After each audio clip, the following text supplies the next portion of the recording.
आइए आज आप सब जानेंगे वर्ष 2024 माघ मास गुप्त नवरात्रि का व्रत कब से शुरू है, कब इसका समापन होगा। गुप्त नवरात्रि में घट स्थापन कलश स्थापन का क्या समय होगा, तो जानेंगे घट स्थापन के शुभ मुहूर्त के बारे में, व्रत पूजा महत्व के बारे में, इस दौरान क्या करना चाहिए नहीं करना चाहिए। तो आइए जानते हैं इन सबों के बारे में।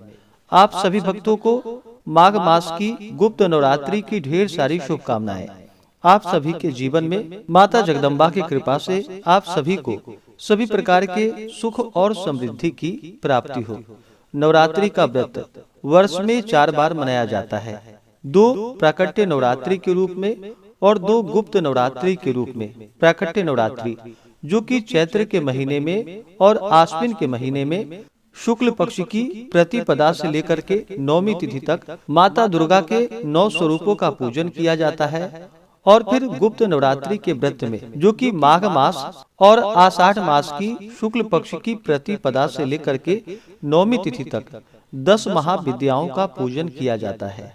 गुप्त नवरात्रि के व्रत में जो कि 10 महाविद्याओं में माता काली, माता तारा, माता त्रिपुर सुंदरी, माता भुवनेश्वरी, माता छिन्नमस्ता, माता त्रिपुर भैरवी, माँ धूमावती, माँ बगलामुखी, माँ मातंगी और माँ कमला देवी का जो कि 10 महाविद्याओं का पूजन किया जाता है। जो भी भक्त सच्ची श्रद्धा के साथ, नियम और निष्ठा के साथ गुप्त नवरात्रि के व्रत में 10 महाविद्याओं का पूजन करते हैं, इस दौरान नियमों का पालन करते हैं, दुर्गा सप्तशती का पाठ, दुर्गा चालीसा आदि का पाठ करते हैं, माता के स्तोत्र आदि का श्रवण या पाठ करते हैं, इससे 10 महाविद्याओं का विशेष कृपा प्राप्त होता है, जिससे कि जीवन में आ रही सभी प्रकार के विघ्न और बाधाएं दूर हो जाती है तथा सभी प्रकार के सुख और समृद्धि का आशीर्वाद प्राप्त होता है।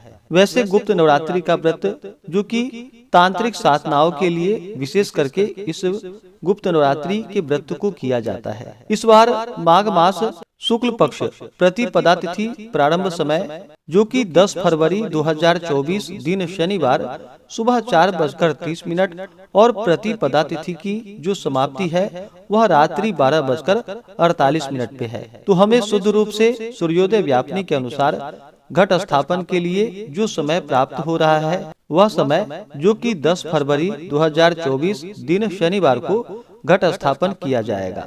10 फरवरी को सूर्योदय का जो समय है वह समय सुबह 6:36 और सूर्यास्त शाम 5:48। ब्रह्म मुहूर्त का जो समय होगा वह समय सुबह 5:20 से सुबह 6:12 तक होगा। घट स्थापन के लिए जो शुभ मुहूर्त का समय है वह समय जो कि शुभ चौघड़िया मुहूर्त के अनुसार शुभ नामक चौघड़िया मुहूर्त का समय होगा सुबह 8 बजे से लेकर के सुबह 9:23 तक।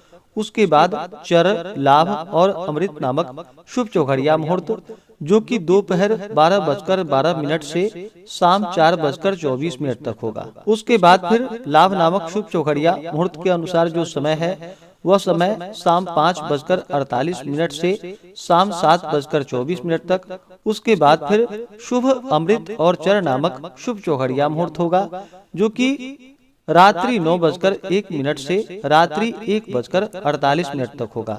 10 फरवरी को जो अभिजीत मुहूर्त का समय है वह समय सुबह 11:50 से दोपहर 12:34 तक होगा। विजय मुहूर्त का समय जो है वह समय दोपहर 2:26 से दोपहर 3:10 तक होगा।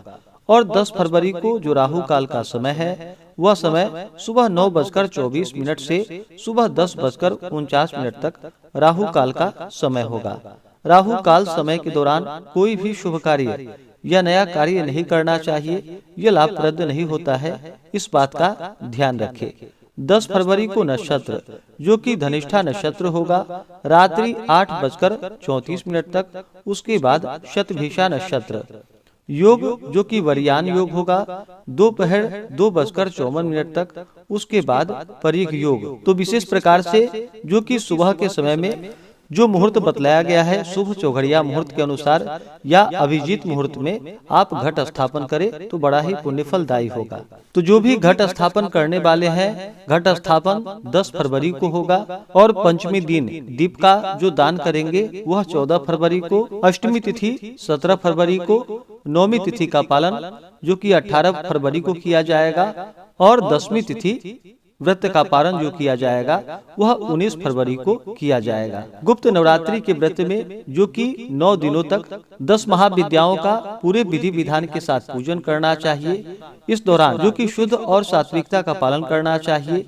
तामसिक वस्तुओं का या नशीले पदार्थों का सेवन बिल्कुल भी नहीं करना चाहिए। जो भी घट स्थापन करने वाले हैं, व्रत को धारण करने वाले हैं, उन्हें 10 फरवरी से पहले ही यानी कि 9 फरवरी से ही व्रत में नियम का पालन शुरू करना चाहिए और 10 फरवरी को घट स्थापन करना चाहिए। 10 फरवरी से लेकर के 19 फरवरी तक जो कि शुद्ध और सात्विकता का पालन करे। व्रत धारक आप चाहें तो इस दौरान फलाहार आदि ग्रहण करके व्रत को धारण कर सकते हैं या एक समय जो कि सेंधा नमक का गौघृत का प्रयोग करके भोजन बनाए और उसे भोजन के रूप में प्रयोग कर सकते हैं। इस दौरान मांस, मदिरा, लहसुन, प्याज आदि का प्रयोग बिल्कुल भी नहीं करना चाहिए। व्रत के दौरान ब्रह्मचर्य का पालन करना चाहिए। भूमि पे शयन करनी चाहिए। इस दौरान जो कि श्री दुर्गा सप्तशती का पाठ करना चाहिए। श्री दुर्गा चालीसा आदि का पाठ या श्रवण करना चाहिए। माता दुर्गा के स्तोत्र आदि का पाठ या श्रवण करनी चाहिए। इससे पुण्य फलों की प्राप्ति होती है। बहुत से जगहों पर कन्या पूजन जो कि अष्टमी तिथि के दिन किया जाता है और बहुत से जगहों पर नौमी तिथि के दिन। तो अष्टमी दिन अगर आप कन्या पूजन करते हैं तो 17 फरवरी को करें और 18 फरवरी को नौमी तिथि के दिन भी कन्या पूजन कर सकते हैं और इस दिन हवन आदि का कार्य किया जाएगा और 19 फरवरी 2024 को जो कि व्रत का पारण किया जाएगा। इस दौरान माता का जो कि गंध पुष्प धूप दीप आदि से पूजन करनी चाहिए। नैवेद्य आदि का भोग लगाना चाहिए। नैवेद्य में जो कि ऋतु फल का माता को भोग लगाए या दूध से बने हुए वस्तुओं का भोग लगाएं। मुख शुद्धि के लिए पान पत्र, सुपारी, लौंग, इलायची के साथ में अर्पित करें। माता को श्रृंगार की वस्तुएं आदि अर्पित करें।